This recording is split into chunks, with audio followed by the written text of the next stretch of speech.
बड़ा सुंदर प्रसंग है। अब जैसे हम अपने इष्ट की सेवा करते हैं तो पहले गुरु की सेवा करें या इष्ट की सेवा करें? बाबा बोले, सीताराम दास जी महाराज, पहले गुरु की पूजा करके फिर इष्ट की पूजा शुरू करें। जो पूजन सामग्री है उसमें से 2 पुष्प उठाए, पहले गुरुदेव को अर्पित किए और साष्टांग प्रणाम किया और फिर इष्ट पूजा की। चंदन आदि जो अन्य सामग्री है वो गुरुदेव को प्रसन्नता होगी जब श्यामा श्याम को अर्पित करोगे। लेकिन पहली पूजा गुरुदेव की, जब हम पूजा करने के लिए बैठे तो पहले 2 पुष्प गुरुदेव के चरणों में अर्पित करके साष्टांग प्रणाम, फिर उनसे अनुमति लेकर के श्री जी की सेवा प्रारंभ करें। यदि पहले गुरु को प्रणाम और वंदना और पुष्प अर्पित नहीं किए तो गुरु पूजाम बिना देवी इष्ट पूजाम करोतिया मंत्रस्य तस्य तेजांसी हरते भैरव स्वयं। भगवान शिव कह रहे हैं, हे देवी, यदि गुरु पूजा ना करके सीधे इष्ट पूजा की जाए तो उसके मंत्र का कभी प्रकाश नहीं होगा। उसमें जो ऐसा पूजन करने वाला है तो गुरु मंत्र का प्रकाश नहीं होगा और जितनी पूजा करेगा उसका प्रभाव सब भैरव हरण कर लेगा। जो भैरव देव हैं वो अपहरण कर लेंगे, उस पूजा का प्रकाश नहीं हो पाएगा। गुरु पूजाम बिना नाथ कोटि पुण्यम वृथाव्ययम अतः सर्वजने ख्यातम गुरुणा सिद्धि मापनुयात। गुरु पूजा के बिना करोड़ों प्रकार के पुण्य सब व्यर्थ हो जाते हैं। जो सिद्धि का कारण जानते हैं वो सबसे पहले गुरुदेव की पूजा करते हैं। जैसे आप तीर्थ अवगाहन करने गए तो सबसे पहले गुरु को प्रणाम करो, फिर उस तीर्थ को प्रणाम करके तीर्थ अवगाहन करो। पहले गुरु, हर समय हर क्रिया में, घर से निकलने पहले गुरुदेव को प्रणाम करो। यदि गुरु पूजा ना की जाए तो करोड़ों प्रकार के पुण्य सब व्यर्थ हो जाते हैं। प्रथम गुरु पूजा, गुरु प्रथम पूजा करने पर उसे सिद्धि लाभ होती है। यदा ददाति संतुष्टः प्रसन्नो वरदौ मनुम तदा भक्त्या धनः प्राण गुरु यत्नेन तोषेत। जब वरदायक गुरुदेव की प्रसन्नता प्राप्त होती है, देखो जगह जगह पर भगवान श्री राम को देखा गया, मर्यादा पुरुषोत्तम है। गुरु ही प्रणाम मन ही मन कीन्हा। जब जा रहे हैं धनुष की तरफ तो प्रगट में प्रणाम करके आज्ञा लेकर जा रहे हैं, और जब वहां धनुष भंग करना है तो उठाकर पहले गुरु की तरफ देखा और गुरु ही प्रणाम मन ही मन कीन्हा, और फिर धनुष भंग कर। एक एक कदम पर भगवान श्री राम गुरु की आज्ञा के अनुसार चलते हैं। हमारी हर चेष्टा गुरु को सन्मुख करके होनी चाहिए। जो अपने गुरुदेव को प्रसन्न कर लेता है, संतुष्ट कर लेता है, उसके गुरुदेव सर्व सिद्धि कारण प्राण बन जाते हैं। गुरुदेव प्राण हो गए, अब कौन सी सिद्धि बकाया रह गई। भोग्य भोज्यानि वस्तूनि गुरुवे चा समर्पयेत तच्छेषमिति संचित्य चानुभूयात सुरेश्वरी। हे देवी, सभी भोग, सभी भोज्य वस्तुएं जो गुरुदेव को अर्पण करता है और फिर गुरुदेव की जूठन पाता है, अगर गुरुदेव समीप नहीं है तो उनकी छवि विराजमान करके भाव से गुरुदेव को भोग लगावे और फिर उनका उच्छिष्ट प्रगट मान करके पावे कि मेरे गुरुदेव ने पाया है। इस उच्छिष्ट पान मात्र से समस्त सात्विक वृत्तियां उदय हो जाती हैं। गंधैर मालैश्च चारवंगी पूजयेत सर्वदा गुरुम। हे सुंदरांगी देवी, जो गंध से, माला से, अन्य वस्तुओं से गुरुदेव की पूजा करता है, अगर गुरुदेव प्रगट में नहीं मिलते हैं तो उनकी छवि विराजमान करके ठीक वैसे ही भाव से करो जैसे प्रगट में गुरुदेव की पूजा कर रहे हो। हे देवी, जो व्यक्ति अपने गुरुदेव की निष्कपट भाव से सेवा भक्ति करता है और उनका जूठन पाता है, महाप्रसाद, तो जितने तीर्थ आदि हैं, जितने व्रत आदि हैं, उसको कुछ करने की आवश्यकता नहीं। सब तीर्थों का फल, सब व्रतों का फल गुरु को पूजन करके, उनको भोग लगा के, उनका उच्छिष्ट पाने से प्राप्त हो जाता है। हे देवी, श्रुति कहती है कि भोग मोक्षार्थियों के लिए, ब्रह्मा विष्णु महेश्वर के पदाकांक्षियों के लिए केवल गुरुदेव की भक्ति ही एकमात्र उपाय है, अन्य कोई मार्ग नहीं। गुरु भक्ति के द्वारा असाध्य साधना भी साधित हो जाती है। जो असाध्य साधना है वो भी साधित हो जाती है। जैसे बहुत बड़ा पहाड़ जैसा रुई का ढेर लगा हो तो एक दिया सलाई लगाते ही भस्म हो जाती है, ऐसे ही गुरु सेवक के महान पर्वत जैसे पाप भी क्षण में भस्म हो जाते हैं। जो शिष्य महात्मा गुरुदेव का सेवा शुश्रूषा आज्ञा उनके परायण रहता है तो उसे अन्य कोई साधना नहीं करनी पड़ती। वो केवल गुरु सेवा कृपा कारणी बन जाती है और वो समस्त सिद्धियों का लाभ प्राप्त कर लेता है। उसके पाप क्षय हो जाते हैं, पुण्य राशि वर्धित होती है, सब काम उसके अलौकिक ढंग से होने लगते हैं, सब काम अलौकिक ढंग से होने लगते हैं। गुरु कृपा ही केवलम। हे देवेश, दुख मलिन पतित तभी तक रहता है जीव जब तक वो गुरुदेव की भक्ति नहीं करता है। यदि गुरुदेव संतुष्ट ना हो तो कितनी भी बड़ी साधना कर लो, ना तो ब्रह्मा सहयोग करेंगे, ना विष्णु सहयोग करेंगे, ना महेश्वर। तभी सेवक जी ने कहा, गुरु सेवा तज करहि जे बान, यह है अधर्म यह है सब हानि, कानि न रसिकन मेरा है, गुरु गोविंद न भेद कराए, संतत सकल सुनो चित लाए, श्री हरिवंश प्रताप जस। गुरुदेव जिस पर संतुष्ट हो जाते हैं तो तीनों देव उस पर संतुष्ट हो जाते हैं, ब्रह्मा विष्णु महादेव, और संपूर्ण मुनि योगी सब संतुष्ट होकर उस पर अनुग्रह करते हैं जिस पर गुरुदेव प्रसन्न होते हैं। समस्त क्रियाओं की सिद्धि का मूल है गुरु प्रसन्नता। अतएव बुद्धिमान पुरुष को चाहिए कि सर्वप्रथम अपने गुरुदेव को प्रसन्न कर ले। बाबा, एक एक सेवा का आप जब वर्णन करते हैं तो सुनकर के एक अपार आनंद हमारे हृदय में हो रहा है, एक नवीन उत्साह प्रकट हो रहा है। साथ ही मैं अच्छी तरह से समझ गया हूं कि गुरु सेवा करने से मुझ सरीखे श्रद्धा भक्तिहीन प्राणी को भी परम पद मिल जाएगा। हाँ, तवा दार्तिम भय शोको लोभ मोह भ्रमादया, यावन नायाति शरणम श्रीम गुरुम भक्तवत्सलम। तभी तक पीड़ा भय शोक रोग लोभ मोह भ्रम ये साधना में विक्षेप डालते रहते हैं जब तक भक्त वत्सल श्री सदगुरुदेव भगवान की शरण नहीं ग्रहण की जाती। अधिक क्या कहूं, यदि गुरुदेव संतुष्ट हो जाएं और कह दें कि जा तो मुक्त हो गया, तो इस बात को भगवान भी नहीं काट सकते। बस ये बात तो कह रहे भगवान भी उस बात को नहीं काट सकते। यदि गुरु कह दे कि जा तो मुक्त हो गया, बस मान लेना चाहिए मैं तो मुक्त हो गया, मेरे गुरुदेव ने कह दिया। जैसे कभी कभी आनंद में उमगन में होते हैं और कह देते तू चिंता मत करना, जब हमने भार ले लिया तो तुम्हें क्या चिंता करना, बस निश्चिंत हो जाना चाहिए। कि जब गुरुदेव ने कह दिया कि हमने भार ले लिया तो जब उन्होंने ले लिया, पर जीव देहाभिमानी है, वो इसे विनोद समझ लेता है, इसे व्यर्थ बात को समझ लेता है। ये भला ऐसे इनके कह देने से मुक्त हो जाएंगे क्या। एक बार गुरु महिमा प्रदर्शित करने के लिए देवर्षि नारद जी बैकुंठ में गए। ये हमारे पिताश्री के गुरुदेव आते थे, श्री स्वामी शारदाश्रम सरस्वती जी महाराज, वो सुनाते थे, हम बच्चे थे तब सुने थे। तो बैकुंठ में गए, थोड़ी देर बैठे और हटे, विचरण के लिए चल पड़े। तो वहां भगवान के पार्षद जल छिड़क के पोछा लगा रहे थे। किसी कारण से फिर देवर्षि नारद वापस लौट आए, तो उन्होंने देखा जहां हम बैठे थे वहां जल छिड़क के पोछा लगाया जा रहा। तो भगवान से कहा, प्रभु आपका नाम लेते हैं, आपकी शरण में है, तो क्या हम अपवित्र हैं। भगवान ने कहा पार्षदों से पूछो।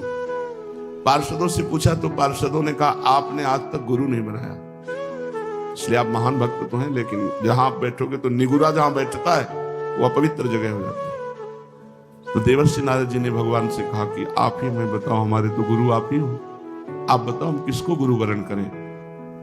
तो कहा कल प्रातः काल आंख उठते ही जिस पर पहली दृष्टि पड़ जाए उसी गुरु बना लेना। प्रातः काल आंख खुली, जब बाहर निकले पथ में देखा तो बहंगी में दोनों तरफ जल भरे हुए कहार वो जा रहे। तो उन्होंने कहा कि तो कहार है, कोई भगत हो तो गुरु बनाए, तो कहार है, इनको क्या गुरु बनाना है। और पानी ढो करके दूसरों के घरों में ले जाता है, कोई संत महात्मा होते तो गुरु बनाते हैं। भगवान के पास पुनः गए, भगवान ने कहा गुरु बनाया।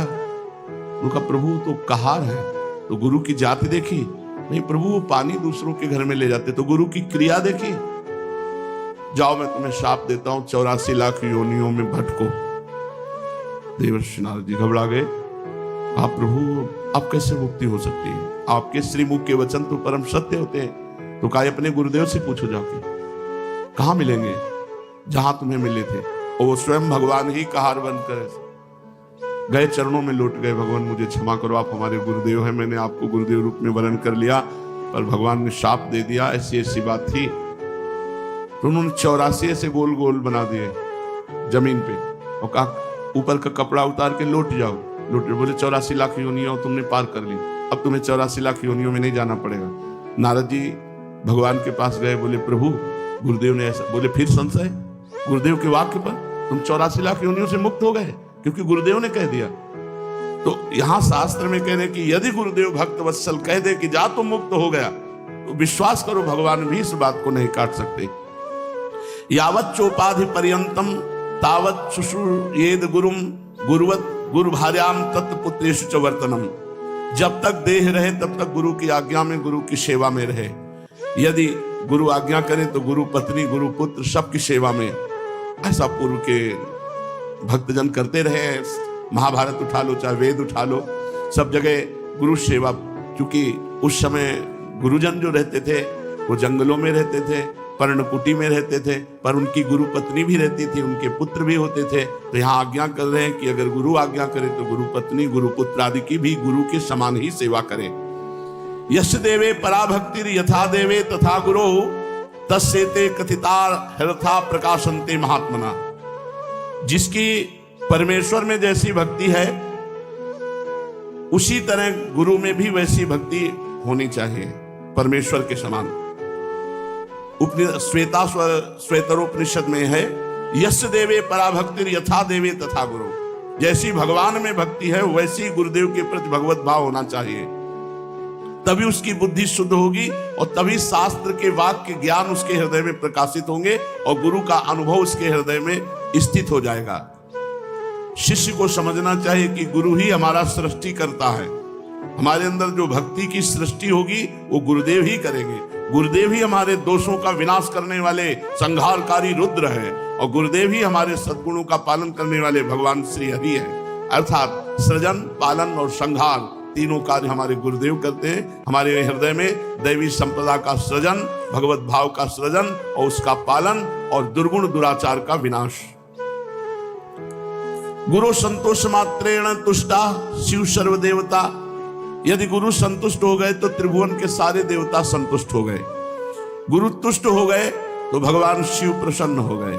गुरु रुष्ट हो गए तो भगवान त्रिलोचन रुद्र रूप होकर उसके साथ सद्गुणों का संहार कर देंगे। अगर गुरु रुष्ट है तो यह अधर्म, यह सब हानि, कानि न रस कन मेरा है। बड़ा भारी अधर्म हो गया, बड़ी भारी हानि हो गई। अब रसिकों की सभा में उसका कभी आदर नहीं हो सकता। गुरु तुष्टे शिवस्तुष्टो रुष्टे रुष्ट त्रिलोचना। अगर गुरु नाराज हो गए तो मानो त्रिलोचन रुद्र भगवान उसका सर्वनाश कर देंगे। गुरु पाद रजो यस्तु सुधि मूर्धनि धारेत सा तीर्थ कोटि फलम 10 गुणम लभेत। जो सुजान व्यक्ति अपने गुरुदेव की चरण रज को अपने मस्तक पर डालता है वो करोड़ों तीर्थों के अवगाहन का तत्काल फल प्राप्त कर लेता है और तीर्थों से 10 गुना लाभ उसे प्राप्त होता है। 10 गुणम लभेत फलम। शिष्य भक्त ने प्रश्न किया सीताराम दास जी से, मैं तो महामूर्ख हूं गुरुदेव, अपने गुरुदेव को अभी तक पहचान नहीं पाया, उन्हें मनुष्य ही समझ रहा था और तीर्थ तीर्थ भ्रमण किया।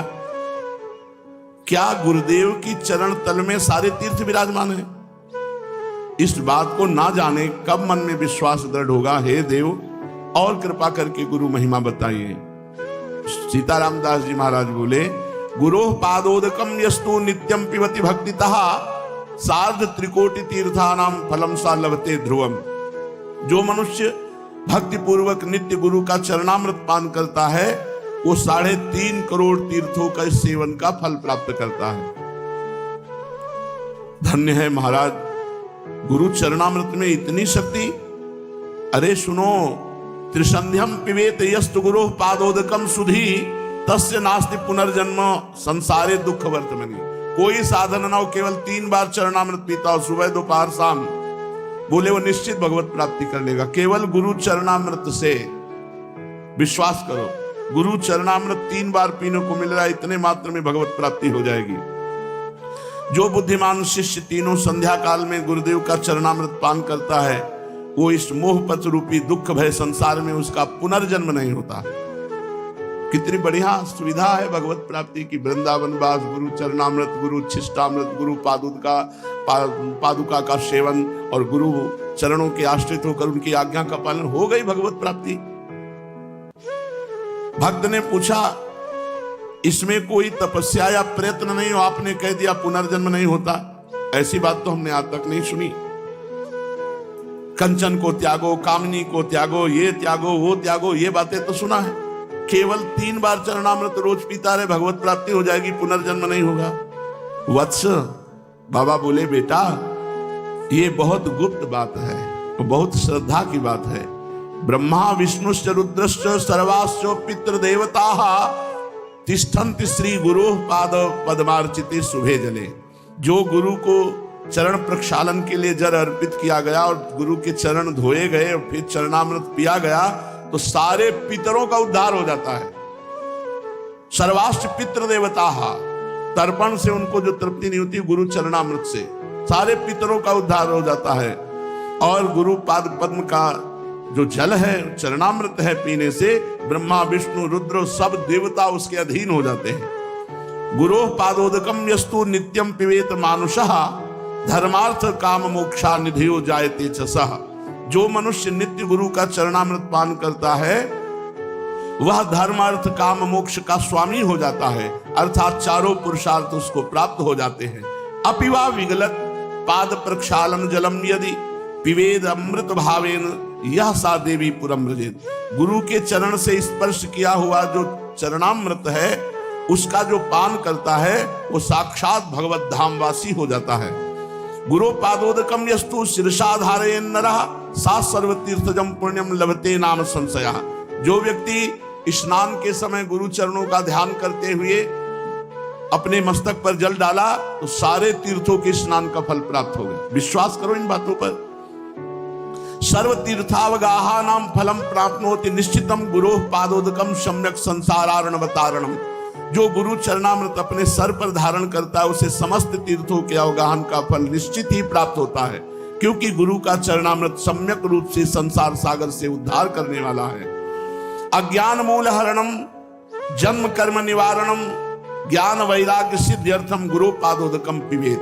जो रोज गुरुदेव का चरणामृत पीता है उसके जन्म मरण का चक्र खत्म हो जाता है, ज्ञान वैराग्य उसका सिद्ध हो जाता है। गुरु पादोदकम पेयम गुरुर उच्छिष्ट भोजनम गुरु मूर्ति सदा ध्यानम गुरु स्तोत्रम सदा जपेत। जो गुरुदेव की चरण पादुका का पूजन करता है, गुरु चरणों की चरणामृत का पान करता है और गुरु की जूठन पाता है और गुरु के अधीन रहता है, त्रिभुवन में उसके लिए कुछ दुर्लभ नहीं है। गुरु महिमा तो आपने निहाल कर दिया सुनाकर। पादुका का महत्व, सेवा, पूजा और चरणोदक का पान सुन लिया। अब शिष्य के लिए और ज्ञातव्य क्या है?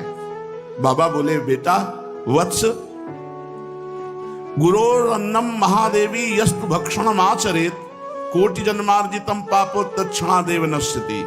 न स्नानम पाद शोचव्य न चवाचमनम चरेत प्राप्ति मात्रेण भोक्तव्यम नेव स्थानम विचारेत।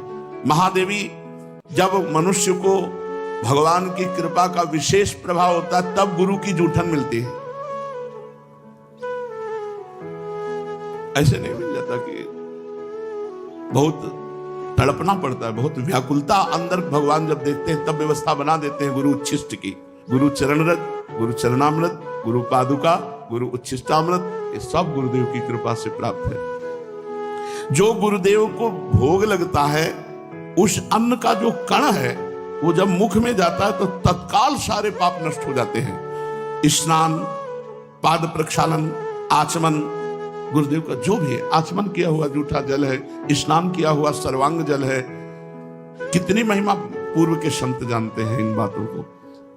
और जब प्रसाद मिले तो प्राप्ति मात्रेण भोक्तव्यम नैव स्थानम विचारे। मैं नहाए नहीं हूं, मैं कुल्ला नहीं किए हूं, ये कुछ नहीं। जिस समय उच्छिष्ट मिले तुरंत उसी अवस्था में उसको मुख में धारण करो। प्राप्ति मात्रेण भोक्तव्यम नैव स्थानम विचारे। विचार करने की गुंजाइश, कैसा रख दो फिर पा लेंगे। पहले थोड़ा ही किनका चाहे पाओ, तुरंत पाओ जब गुरु उच्छिष्ट मिले, भगवत उच्छिष्ट मिले।